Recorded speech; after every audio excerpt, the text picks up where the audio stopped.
Olá, semana de esforço concentrado na Câmara, o que significa muitas votações, muitas mesmo. Teve o projeto que amplia a cobertura obrigatória dos planos de saúde, teve um pacote contra a violência com medidas como o fim das saídas temporárias dos presos das cadeias, a criação de tipos penais específicos no Código Penal para o chamado novo cangaço e para golpes aplicados por meio das redes sociais.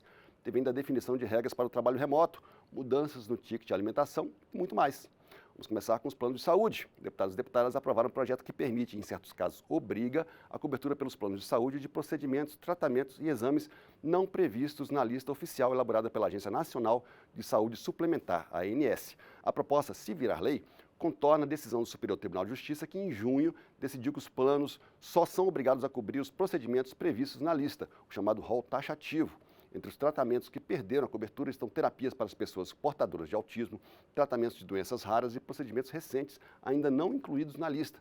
Mas o projeto estabelece algumas condições para a cobertura. O tratamento tem que ser de comprovação científica, tem que ter autorização da Comissão Nacional de Incorporação de Tecnologias do SUS e tem que ter o aval de pelo menos uma entidade internacional de renome.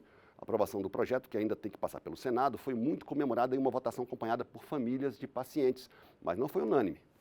A partir de agora, o plano de saúde não vai conseguir mais ter nenhuma previsibilidade do que vai estar na sua cobertura, o que não vai. Novamente, aumenta o risco de se ter um plano de saúde, vai aumentar o custo para o consumidor final e somente as grandes empresas de plano de saúde vão poder continuar ofertando esse serviço aqui no Brasil. Eu quero aqui, em primeiro lugar, parabenizar as mães emocionadas que estão nesse momento, as lágrimas aqui e que batalharam e lutaram em nome da vida de seus filhos, de seus familiares, que não podiam de forma alguma ver interrompido o tratamento de seus filhos e seus familiares, e é em nome da vida deles que elas vieram aqui todas essas semanas batalhar a aprovação desse projeto contra a decisão do STJ, contra o rol taxativo que mata. O plenário também aprovou e já enviou para o Senado projeto que cria uma campanha nacional de incentivo à doação de cabelo para a confecção de perucas, destinadas a pessoas carentes em tratamentos de câncer ou vítimas de escalpelamento. A campanha será realizada todos os anos durante a semana de 27 de novembro, Dia Nacional de Combate ao Câncer. Esta mulher, além de ter que ter uma força interior muito grande para poder vencer aquela doença que ela está enfrentando com toda a sua família, ela tem também que vencer a questão do constrangimento, da baixa estima, porque a queda do cabelo é basicamente iminente. A semana de esforço concentrado foi marcada também pela aprovação de 4 projetos contra a violência. Todos seguiram para a análise do Senado. Um deles acaba com as saídas temporárias dos presos condenados no regime semiaberto para visitar as famílias nos feriados. O projeto também obriga a realização de exame criminológico como condição para a progressão de regime. A progressão, ou seja, o preso passar para o regime semiaberto ou aberto, só será permitida se o exame comprovar que ele tem autodisciplina, baixa periculosidade e senso de responsabilidade. Assim como os demais projetos que criam tipos penais ou aumentam penas, teve discussão entre quem defende penas mais duras e quem defende medidas que permitam a ressocialização do condenado. Nós temos celas que deveriam ter 8 pessoas e tem 40, e tem 30. As pessoas passam fome. E qual é a lógica da punição? É a responsabilização, sem nenhuma dúvida. Quem cometeu um crime tem que pagar por isso, mas há que se interromper a trajetória criminosa. Há que se possibilitar a reintegração à sociedade. E o sistema prisional, o recrudescimento penal, em lugar nenhum deste país, provocou o arrefecimento da própria violência. Eu acho inacreditável que haja pessoas que sejam a favor de que os criminosos saiam às ruas e continuem cometendo seus crimes e estejam a serviço, inclusive, do crime organizado que hoje administra os presídios. Os presídios hoje são administrados pelo crime organizado e as saídas servem para que, de dentro dos presídios, os líderes do crime organizado mantenham o comando das facções fora dos presídios. E tem gente que ainda acha que isso não é razoável, ainda acha legal a Suzane von Richthofen sair no Dia dos Pais, o casal Nardoni sair no Dia das Crianças. Deputados e deputadas também aprovaram um projeto que cria o crime de domínio de cidades no Código Penal. O novo tipo penal abrange casos conhecidos como novo cangaço, em que quadrilhas armadas invadem municípios e assaltam bancos ou empresas. A pena para quem cometer esse crime será de 15 a 30 anos de prisão. Criamos o tipo penal chamado domínio de cidades. para justamente atender um anseio da sociedade brasileira, mas o fato é que o domínio de cidades tem sido, infelizmente, uma tática utilizada pelo crime organizado para dominar cidades, sejam elas cidades pequenas, cidades médias ou mesmo cidades grandes.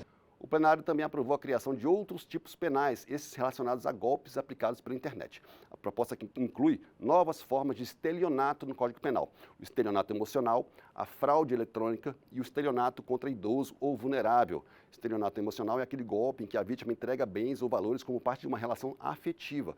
Quem cometer esse crime estará sujeito a pena de 1 a 5 anos de prisão. O projeto prevê ainda pena de 4 a 8 anos de prisão para a fraude eletrônica com o uso de informações fornecidas pela vítima nas redes sociais. As penas serão maiores quando a vítima for idosa. Foi aprovado ainda projeto que aumenta a pena para furtos cometidos durante estado de calamidade, em situações como incêndios, naufrágios, inundações ou desastres, o que inclui também epidemia ou pandemia. A proposta duplica as penas para furtos e aumenta em 2/3 as de roubos cometidos nessas circunstâncias. Deputados da oposição criticaram a proposta, disseram que ela poderia ser usada para agravar a pena de pessoas que cometerem furtos em caso de extrema necessidade, mas a ampla maioria apoiou a medida. O furto em calamidade, ele precisa ser qualificador, sim, porque nós estamos falando de pessoas em situação de vulnerabilidade. Pessoas que estão furtando, bandidos que estão furtando, às vezes produto de doação, de campanhas humanitárias, de pessoas que estão vítimas ou de enchente, ou de tragédia, ou de acidentes, e que estão sendo furtados nessas condições. Agora vamos falar de trabalho. O plenário aprovou medida provisória que define regras para o trabalho remoto e altera o funcionamento do ticket alimentação. De acordo com o MP, que também já foi enviado para o Senado, o teletrabalho será estabelecido por meio de acordo individual e não coletivo entre empregador e empregado. Isso significa que sindicatos não precisarão ser informados ou intermediar essa relação. E esse regime de trabalho será feito por produção ou tarefa e não com base em jornadas de trabalho fixas. Ou seja, o teletrabalho não envolve o pagamento de horas extras, a não ser que isso esteja previsto no acordo entre patrão e empregado, mas obriga o respeito ao período de repouso legal. A medida provisória também deixa claro que o tempo que o trabalhador passar, por exemplo, à frente de um computador, não será contabilizado como tempo à disposição do empregador para efeitos da legislação trabalhista. Deputados da oposição disseram que a MP fere direitos de quem está em trabalho remoto, mas a medida foi defendida pelo governo como uma maneira de dar segurança jurídica ao empregador. O relator explicou que o texto final foi resultado de um acordo. Na questão do trabalho remoto, eu acho, inclusive, que nós estamos cometendo aqui algumas bobagens. Na minha proposta, eu trabalhei com a ideia de fazer negociação coletiva. Por exemplo, se uma empresa tem lá 4, 5 trabalhadores, tudo bem de você fazer lá o acordo individual. Mas eu conheço empresa que tem 10 mil funcionários. Segundo, que a medida provisória não prevê trabalho híbrido, né? E hoje, o trabalho híbrido, até no meu partido tem. O relator também acrescentou na MP dispositivo que permite que o trabalhador receba o valor do ticket de alimentação em dinheiro, se ele não for usado em um período de 60 dias, e autoriza a portabilidade, ou seja, a troca da empresa fornecedora do ticket a pedido do trabalhador. A MP também proíbe os empregadores de receberem descontos na contratação de empresas fornecedoras de tickets de alimentação, o que foi considerado uma maneira de aumentar a concorrência no setor e beneficiar os trabalhadores. Ela traz benefícios, sim, para os trabalhadores brasileiros. Primeiro, porque quando você abre para mais empresas, o trabalhador ganha porque ele pode ter descontos, ele pode ter uma série de outros benefícios. Segundo, 50% das empresas do Brasil hoje, dos trabalhadores, têm o auxílio alimentação, e nós temos que incentivar as empresas brasileiras a conceder o auxílio alimentação para os nossos trabalhadores. Ainda em relação ao trabalho, o plenário aprovou medida provisória que flexibiliza regras trabalhistas durante estado de calamidade pública. Entre as medidas alternativas permitidas pelo MP estão o teletrabalho, a concessão de férias coletivas, a antecipação de férias individuais e de feriados, banco de horas e até a suspensão dos recolhimentos do FGTS durante 4 meses, nos municípios afetados pela calamidade. Nesse caso, os depósitos que deixarem de ser pagos no período poderão ser feitos depois pelas empresas em 6 vezes sem juros. A medida também torna permanente, com praticamente as mesmas regras, o Programa Emergencial de Manutenção do Emprego e da Renda, criado em 2020 durante a pandemia. Entre as medidas previstas nesse caso estão a redução da jornada de trabalho, com redução proporcional dos salários, assim como a suspensão dos contratos de trabalho, com o pagamento de benefício emergencial aos trabalhadores afetados. Assim como na MP anterior, a votação também teve debate entre governo e oposição. Está se utilizando de eventuais casos de calamidade para poder modificar a legislação trabalhista. Quando nós votamos a medida provisória na época da pandemia da Covid-19, ela tinha um contexto, uma motivação muito específica, que era responder às demandas daquele momento que exigia o isolamento social. Mas isso não serve como um gatilho, independentemente da situação de crise, se ela vai existir ou não. O que está se discutindo aqui é justamente essa flexibilização ou a negociação do sindicato, que vem dando um resultado tão bom para o país. Nós estamos com índice de desemprego decrescente, as medidas têm surtido efeito, a economia está se recuperando, são dados do IBGE. Nós tivemos a menor taxa de desemprego desde 2016. Estão funcionando, são medidas que já estão em vigor. Outra MP aprovada essa semana é a que cria um programa de incentivo à renovação de frota de ônibus e caminhões, o Renovar. De acordo com o governo, o programa vai retirar das estradas veículos sem condições de uso, o que vai permitir a economia de combustíveis, aumentar a segurança no trânsito, reduzir a emissão de gases do efeito estufa e até o custo do frete. O programa envolve uma rede que reúne empresas financiadoras, empresas de desmonte, recursos públicos e benefícios fiscais para permitir que veículos em fim de vida útil, como caminhões, ônibus e vans velhos, sejam vendidos como sucatas. E os donos dos veículos poderão adquirir caminhões novos. Entre as fontes de financiamento previstas estão recursos que as empresas contratadas para a exploração e produção de petróleo e gás natural deveriam destinar por contrato à área de pesquisa, desenvolvimento e inovação, o que rendeu polêmica no plenário.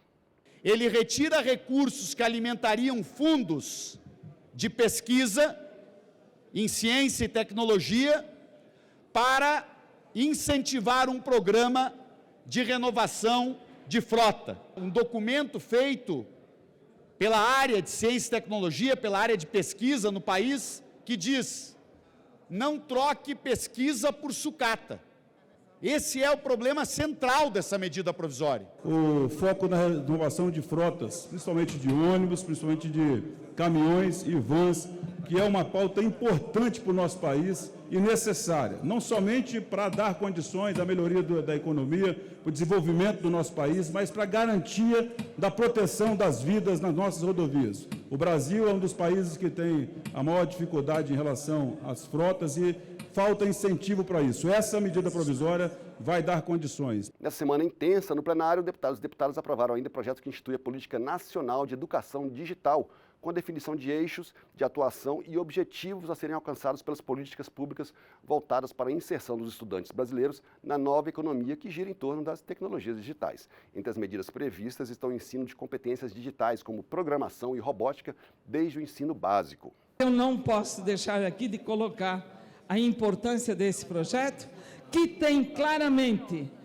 várias situações estruturantes para viabilizar a inclusão digital, a educação digital escolar, a qualificação digital, a especialização digital e a pesquisa digital. Também foi aprovada a medida provisória que dispensa a necessidade de perícia médica para o pagamento de auxílio por incapacidade temporária, o antigo auxílio-doença, pelo INSS.